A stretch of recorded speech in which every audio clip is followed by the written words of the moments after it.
O deputado Glauber Braga, do PSOL, está sendo perseguido por Arthur Lira. Agora parece que ele anda mais animado aí para esse embate. Quem vai contar pra gente essa história é o Pedro Zambarda aqui no Plantão do Meteoro.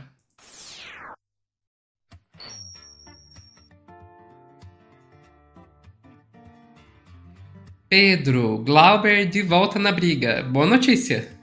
Boa notícia, eu acho que ele viu o nosso vídeo, né? A gente falou que ele entregou os pontos, que ele parecia ter desistido, mas o Glauber gravou uma sequência de alguns vídeos, ele também fez um comentário muito importante na rua. O Glauber tá na militância, a gente teve também no final de semana o aniversário de 90 anos da Luísa Erundina, então acho que também deve ter dado uma empolgada lá para ele para cima. É aquilo que a gente falou, inclusive depois da live, né, Sofia?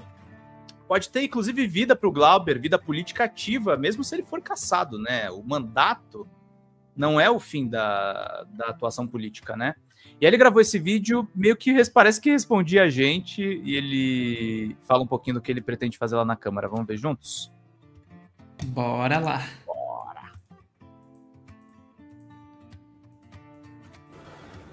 Gente, Glauber por aqui, obrigado por todas as mensagens de solidariedade dos últimos dias. Vamos firme, vamos em frente. Tem emoção? Tem revolta? Tem indignação? Tem também. Mas tem desistência? Não tem, de jeito nenhum. Nós vamos para cima, nós vamos enfrentar esse processo. Foi marcado agora para a próxima quarta-feira, às 11 horas da manhã, o meu depoimento ao Conselho de Ética. É o último depoimento que eu vou dar por lá. E aí então ele já está apto, o relator já pode colocar a matéria em votação. O seu parecer. Não há espaço para jogar a toalha.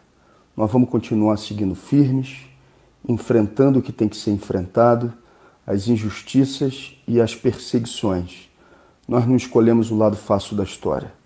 Muito obrigado a cada um e a cada uma de vocês.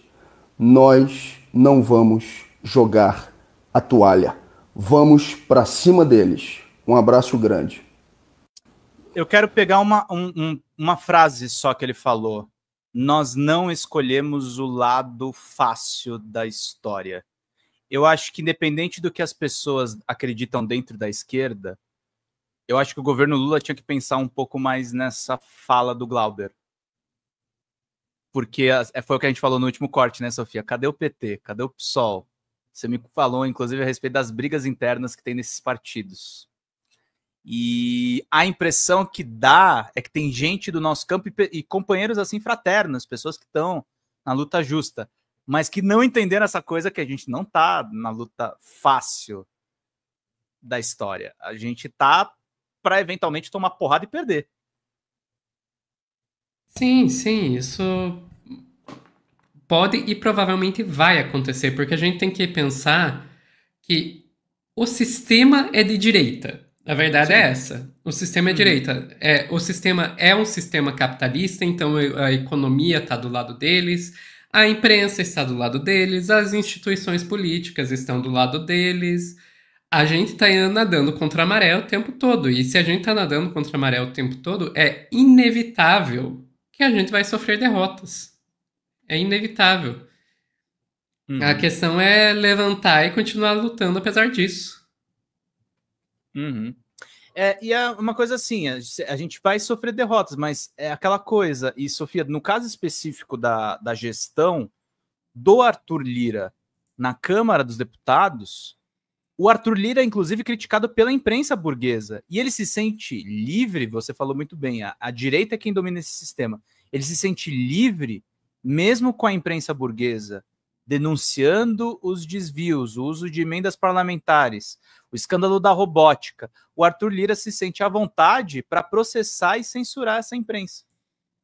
E desculpa, Arthur Lira, eu tenho liberdade para falar isso, tá? Que isso que o senhor faz é lawfare. A gente tem que poder falar a respeito dos seus escândalos. Não existe essa de tipo, cala a boca, já morreu, deputado. E aparentemente, como ele não fala nem de golpe, parece que ele está naturalizando muita coisa. Glauber fica, queridos. E o Glauber, não encarando o lado fácil da história, é o deputado que faz esses depoimentos aqui na rua, questionando como as pessoas estão naturalizando uma tentativa de assassinato do presidente Lula. Por isso que eu estou falando, o governo Lula tinha que levar mais a sério o que o Glauber está falando. Olha lá o que ele falou nas ruas do Rio de Janeiro, num evento que ele faz, que é muito importante, Sofia. Chamou atenção, principalmente, o formato da defesa pública da turma mais ligada ao Bolsonaro quando surge uma informação escandalosa de um plano, um planejamento para matar o Lula, o Alckmin e o Alexandre de Moraes. O que seria a conduta já usual da turma mais próxima de Bolsonaro seria negar a existência de qualquer plano nesse sentido. Dessa vez, não. Dessa vez não negaram. Dessa vez foram já para a tese da defesa jurídica, dizendo que pensar não é crime. Evidentemente, além de gravíssimo do ponto de vista humano, é sim passível de responsabilização muito diferente daquilo que eles disseram. Se fazem isso, é porque sabem que tem provas de sobra desse planejamento, de um golpe de Estado, uma já intenção planejada de homicídio. Não aceitamos como razoável que o sujeito que foi ministro da Defesa, ministro-chefe da Casa Civil, e lembremos, não nos esqueçamos, interventor da segurança pública no estado do Rio de Janeiro, indicado por Michel Temer, lembram disso? Lembram quem era? Braga Neto. É um bosta. Esse sujeito, dentro da sua casa, há uma discussão sobre o assassinato do presidente eleito, do vice-presidente e do ministro supremo, e nós vamos fingir que isso não está acontecendo. Não! Eles têm que ser responsabilizados, sim! Nós não podemos permitir que eles naturalizem essa história. Primeiro, chamou atenção. Então, Sofia, o que chama atenção a mim quando vê esse vídeo, esse cara que só simplesmente tirou do Congresso um delinquente, um baderneiro do MBL, e sequer agrediu fisicamente o cara, porque não há BO aberto a respeito disso, esse cara vai ser caçado por essa razão. A Carla Zambelli, que aparece na investigação da Polícia Federal, pedindo para que as pessoas sigam o artigo 142, que façam uma intervenção militar, que perseguiu um homem preto usando uma arma de fogo na rua, essa continua deputada. E eles falam de crime de pensamento. Os congressistas. Sinceramente, Sofia, eu acho assim que você ficar do lado, eu não digo que você seja necessariamente concorde com esses caras, mas você fique quieto a respeito do processo do Glauber e não diga nada a respeito de todos esses golpistas que estão no Congresso, que estão empurrando pautas-bomba contra os direitos das mulheres, contra os direitos essenciais de todas as pessoas defensoras dos direitos humanos, eu prefiro estar do lado do Glauber, eu prefiro ser caçado. Uhum. Eu acho que um congresso desses não me representa. Com certeza. E eu acho muito boa essa comparação que você faz com a Carla Zambelli, porque além da questão dela estar lá no relatório e tudo mais, vamos lembrar que quando a Carla Zambelli perseguiu armada um jornalista no meio da rua em São Paulo, não apenas ela não foi caçada, como ela conseguiu que o jornalista que ela perseguiu fosse processado e que, inclusive, fosse condenado, né? Uhum. Exatamente, fosse condenado por calúnia, por um artigo que ele escreveu falando da violência que ele sofreu, violência física. E a Zambelli não acontece nada com ela, o máximo que aconteceu foi o confisco da arma. Ela continua sendo deputada, ela continua usando o seu direito lá como parlamentar, ela está em todas as investigações. E é uma coisa que eu fico pensando, Sofia, essa esquerda que a gente tem, que concilia toda hora com a direita, concilia com o liberalismo, concilia com ideologias que vão contra o trabalhador, eu estou pensando o quanto ela está realmente com voto popular ou ela está se distanciando do povo. O Glauber fala muito sobre isso, sobre a perda de espaço que a esquerda perdeu nos últimos anos. E ele deu uma entrevista para mim lá no DC, para mim, para o Viário, e ele fala sobre a fórmula que ele diz que a esquerda tem que ter para reconquistar os votos que perdeu para a extrema-direita. Acho que é legal ver esse corte só para a gente finalizar a análise, mas é de deputados assim que a gente precisa, gente. A gente precisa de pessoas que vão para o embate. Não dá para ficar só, não, vamos fazer um acordo aqui, vamos fazer um acordo ali, não vamos falar nada. Cadê o Boulos falando do Glauber, né? Eu tô vendo a Erika Ailton, mas cadê o Boulos? Enfim, vamos lá. Do centro do Rio de Janeiro, a gente fala de uma cidade que não enxerga muitas vezes o que não é a zona sul do Rio de Janeiro, o que não é a orla, o que não é os bairros nobres. Até quando o campo progressista vai enxergar políticos como Eduardo Paes como solução para os problemas da capital carioca? Professor, assim, o teu questionamento é muito interessante, porque eu acho que ele não é uma questão pontual e localizada no Rio. Ele tem uma relação direta com duas teses que se confrontam no campo da esquerda e que necessariamente não tem muito jeito. Quem está nos acompanhando, em algum momento, vai ter que fazer a opção em relação a uma delas. É fato que, em determinados momentos, você tem que fazer alianças táticas. Eu não estou dizendo que, taticamente, você não possa fazer alianças com alguém que está para além do seu campo, né?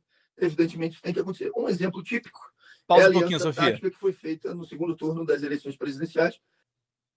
Tem uma esquerda radical que não defende nem aliança tática, tá? O Glauber é moderado nesse aspecto. Você pode fazer alianças táticas. A questão é outra, vamos ver. Para que Lula derrotasse Bolsonaro, né? Ali não tinha gente só de esquerda, certo? Tinha gente dos mais diversos campos políticos. Foi importante? Foi.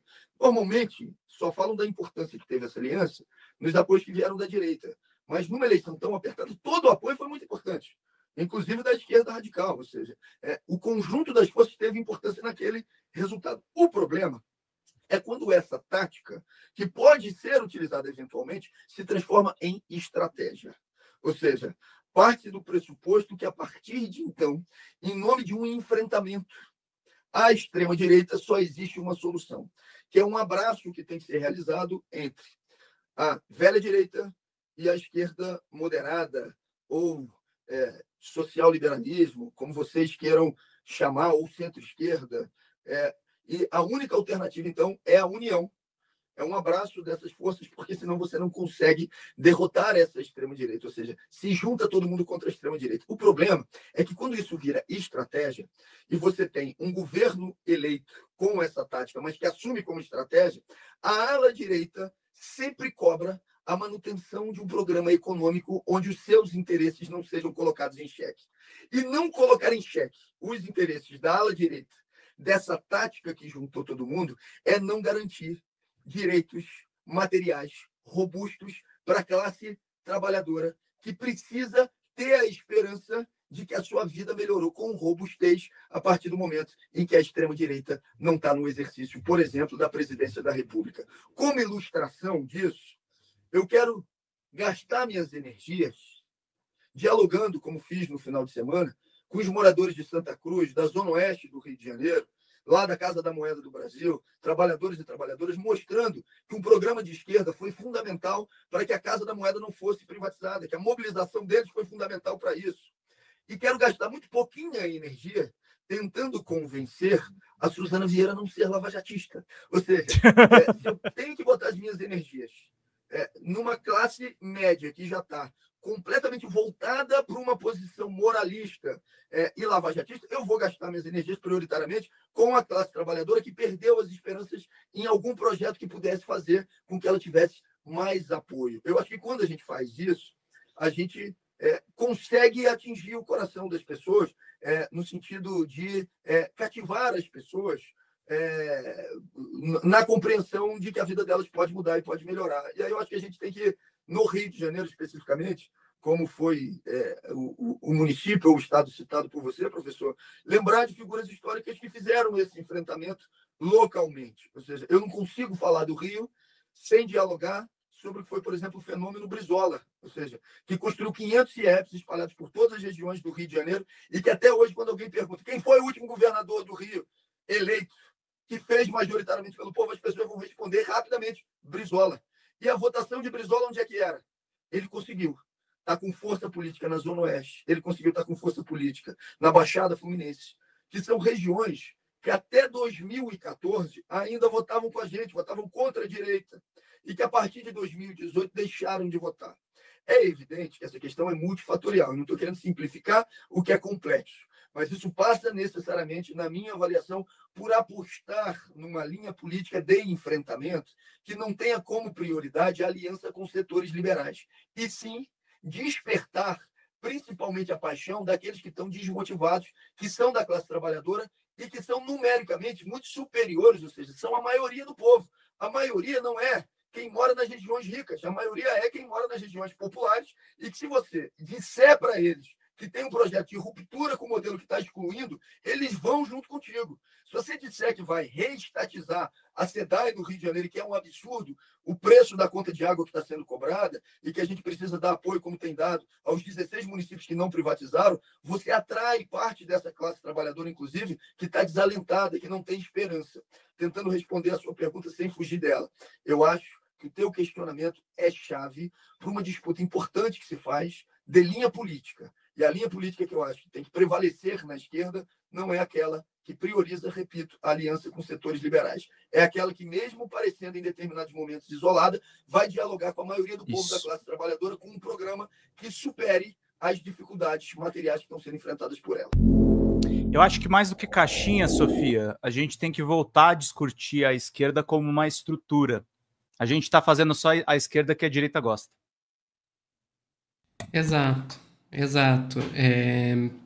Eu realmente vejo que o Glauber, ele acaba sendo um dos deputados aí mais combativos que nós temos, não, né? Junto com Erika Hilton, junto com Samia Bonfim, que inclusive é companheira dele, Fernanda Melchiona, e ele consegue, na minha opinião, fazer um equilíbrio entre uma coisa que eu acho que é muito difícil fazer, que é entre a esquerda dentro e fora das instituições. A esquerda, quando ela se institucionaliza, ela acaba abandonando a briga que existe fora das instituições. E isso é muito danoso para a esquerda. É muito danoso para a esquerda, porque eu já disse isso em outro corte e vou repetir aqui. Ou talvez tenha sido até nesse corte mesmo. Agora, enfim. Que esse campo político, as instituições são de direita. A democracia que nós temos é uma democracia liberal burguesa. E quando se fala isso, não é só um nome bonitinho para parecer que é de esquerda radical, não. É porque ela realmente tem a base dela os preceitos da direita, do capitalismo. E ela funciona muito bem dentro desse sistema capitalista, onde quem tem dinheiro manda, quem não tem obedece. A realidade é essa. Então, quando você começa a abandonar a luta fora das instituições em favor da luta dentro das instituições, para mim é aí que a esquerda começa a perder. Aí você pode pegar e levar isso para um extremo e dizer que a esquerda sequer deveria participar dessas instituições, que é o que você vai ver os anarquistas dizendo, por exemplo. O Glauber, eu vou ser bem sincero com vocês, às vezes eu flerto com essa ideia. Eu admito, às vezes eu flerto com essa ideia. Porque eu realmente tenho a impressão, quando eu começo a olhar alguns nomes da esquerda, que, cara, é meio que impossível você ter algum sucesso dentro da esquerda, dentro das instituições e não se perder. O Glauber é uma das pessoas, não é a única, mas é uma das pessoas que consegue, assim, tipo, me puxar um pouquinho para longe dessa ideia, dizer, não, dá pra gente disputar essas instituições sem se perder. É isso. Não, e assim, eu entendo a frustração dos meus amigos anarquistas, eu conheço pessoas queridas que, inclusive, questionam realmente o formato do Estado, mas a questão toda Sofia, também se a gente não formar novos Glaubers, se não tiver uma disputa pela estrutura da sociedade, para onde é que a gente vai, né? Aí fica só o niilismo, né? Não, é tudo liberal mesmo, então a gente vai render todas as nossas pautas. É isso que a gente critica tanto no governo Lula, gente. Não se trata aí de ser um sabotador, e aí vai vir o enxame da galera do PT falando que a gente está sabotando o governo. Já me acostumei, já me I rest my acostumei. case, diria o filósofo. Beleza, então vamos ficando por aqui, Pedro? Uhum. Ó, Isso pessoal que está assistindo a gente ao vivo, não sai daí que o Pedro ele vai saindo, mas a gente tem mais plantão com Daiane Oliveira. Segue o Drops de Jogos no YouTube.